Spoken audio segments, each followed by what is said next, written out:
สบายดีท่านผู้ชมทุกคนที่เข้ามารับชมรับเบิง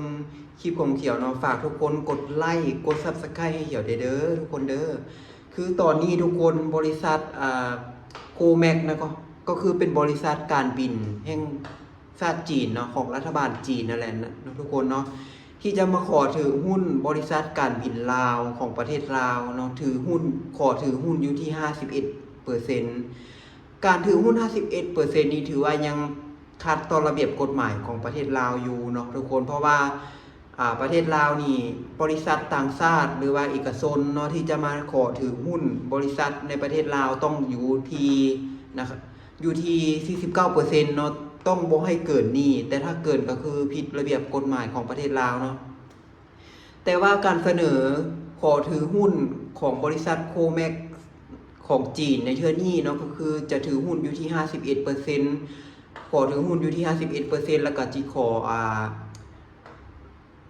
ลดหนี้เนาะก็คือจะขอลบหนี้ออกจากบัญชีท่านบัญชีของการบินลาวเนาะทุกคนบัญชีของการบินลาวตอนนี้ก็คือแสดงว่าการบินลาวมีหนี้กับประเทศจีนอยู่ตอนนี้เนาะทุกคนเนาะและว่ามีเงื่อนไขเนาะทุกคนเนาะมีเงื่อนไขก็คือบริษัทการบินลาวนี่จะต้องใช้เนาะฝูงบินของบริษัทแล้วก็ผลิตภัณฑ์ของบริษัทโคแม็กเท่านั้นของประเทศจีนต้องใช้ของจีนเท่านั้นต่อไปนี้เนาะแต่ว่ามันจะเป็นไปได้บ่เนาะทุกคนเพราะว่ามันก็ยังขัดต่อระเบียบกฎหมายของลาวอยู่มันการประชุมมันก็มีการประชุมออกมาเนาะทุกคนเนาะว่ามันมีการพิจารณาแต่ถ้ามันเป็นไปบ่ได้แท้ๆเนาะทุกคนมันก็จะมีการเซ็นสัญญาร่วมกันเนาะทุกคนเนาะลาวก็จะมีการเขาเอิ้นว่าอย่างว่าทุกคนคือก็จะมีการเพิ่มเงื่อนไขขึ้นต่างๆขึ้นเนาะทุกคนจะมีการสรุปผลว่าจะเฮ็ดจังไดต่อไปก็คือไตรมาสที่3ของปีนี้ทุกคนเนาะว่าลาวนี่จะเอาจังไดเนาะแต่ว่าเบิ่งแล้วทุกคนมันน่าจะเปลี่ยนไปแบบนั้นเนาะทุกคนเพราะว่าถ้าว่ามีอย่างที่แบบเป็นจีนเนาะทุกคนจีนมาขอช่วยเหลือขอนู่นขอนี่กับลาวนี่ลาวก็ปฏิเสธยากเพราะว่าอย่างว่าเป็นหนี้เนาะเป็นหนี้ประเทศจีนหลายทุกคนแม้กระทั่งกันรถไฟลาวจีนทุกมื้อนี้ทุกคนรถไฟลาวจีนทุกมื้อนี่ที่ว่าเป็นอัตราค่าโดยสารทุกคนอัตราค่าโดยสารของรถไฟลาวจีนทุกมื้อนี้ยังใช้เรทเงินหยวนเนาะยังใช้เรทเงินหยวนอยู่ทุกคนเงินหยวนขึ้นค่าโดยสารรถไฟก็ขึ้นตามเนาะทุกคนเนาะอันนี้เป็นสิ่งที่มันหลีกเลี่ยงบ่ได้ทุกคนเพราะว่าอย่างจีนมันมาสร้างให้เนาะจีนมันมาสร้างให้มาเฮ็ดทางรถไฟให้ก็ต้องมันเว้าหยังไปก็ก็ได้เอาตามมันนั่นแหละทุกคนเนาะเฮาสิไปปฏิเสธมันก็ยากนะเนาะบ่ต่างหยังกับจีนที่จะมาขอถือหุ้นการบินลาวเนาะ 51% ในตอนนี้เนาะทุกคนเนาะก็คือความจริงลาวก็บ่อยากให้เพราะว่าหยังเพราะว่าอยากรักษาไว้ทุกคนรักษาไว้ในเรื่องของอำนาจในการตัดสินใจเนาะอำนาจในการตัดสินใจแล้วก็อำนาจในการต่อรองต่างๆเนาะถ้าว่าจีนมาถือหุ้นเกินครึ่งนึงเนาะก็คือ 51% นี่มันเกินครึ่งแล้วทุกคนเกินครึ่งนึงเนี่ยมันจะมีผลเนาะมันจะมีผลต่อเวลาบริษัทประสบปัญหาหรือว่าบริษัทได้กำไรอย่างต่างๆก็แล้วแต่บริษัทจะลงทุนอย่างก็แล้วแต่เนาะ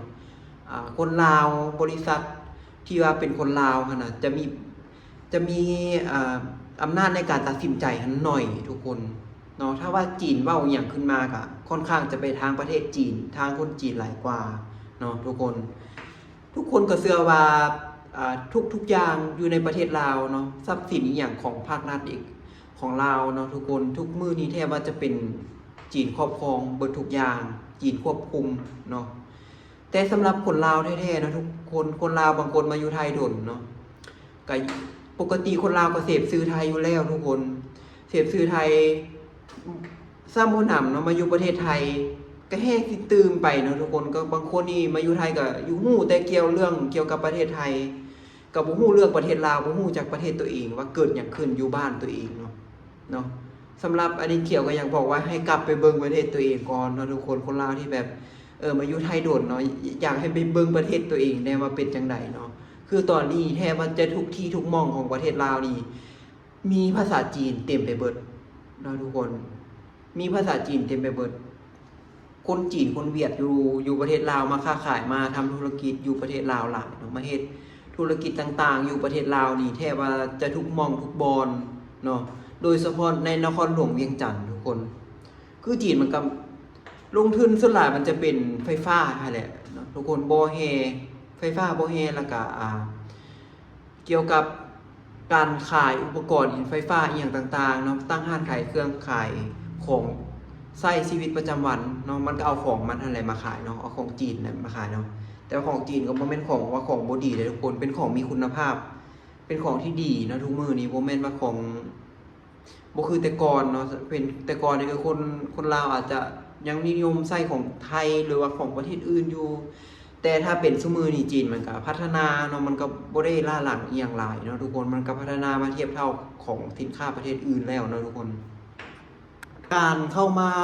ขอถือหุ้นเนาะของบริษัทโกเมกของสัญชาติจีนนี่ทุกคนมันจะเป็นการแบบใกล้เข้ามาแล้วได้ทุกคนมันใกล้จะเกินกินประเทศลาวแล้วได้เนาะเพราะว่าทุกอย่างนี่แทบว่าจะคนจีนมาครอบครองหมดทุกอย่างแล้วเนาะทุกคนมันมานี่มันคนจีนมาอยู่ประเทศลาวนี่มาแล้วก็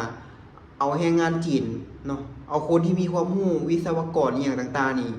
มาเอามานำเนาะแล้วก็มาจ้างคนจีนส่วนคนลาวเองก็บ่มีหยังเป็นได้แค่แรงงานเนาะ